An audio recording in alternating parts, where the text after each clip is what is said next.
tam z 10 rzymloków jeszcze. Dobra. No.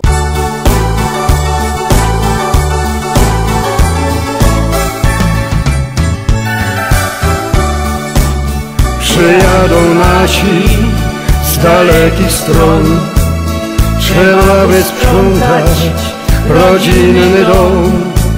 Trzeba w Einharcie dziury połatać, umyć trzeba okna, plac pozamiatać. Kałuzy ogórków już nakiszone, szynki w komórce świeżo wędzone.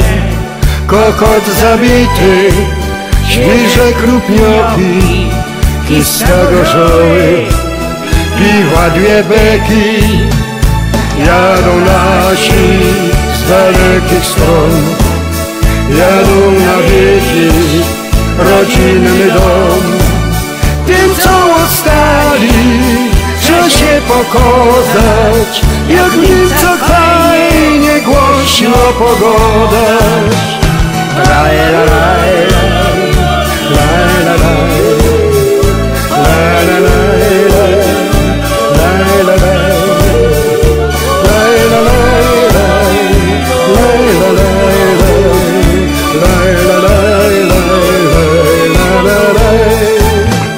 Starym mercem do szpanu wiedzą kieszynki do kraju. Bezczorne brele świat oglądają, jak się zmieniło, nie dowierzają. Jadą nasi z dalekich stron, jadą nawiedzić rodzinny dom.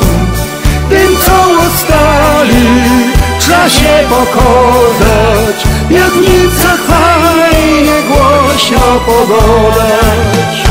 Starym mercem do szpanu wiedzą kieszynki do kraju.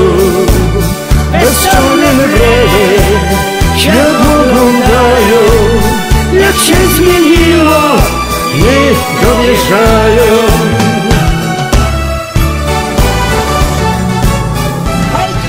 Halt, Andreas, hier! Dzień dobry. Ło, nie, żymloki. No, a jakie dobre. Daj mi pani żymlok. Ile?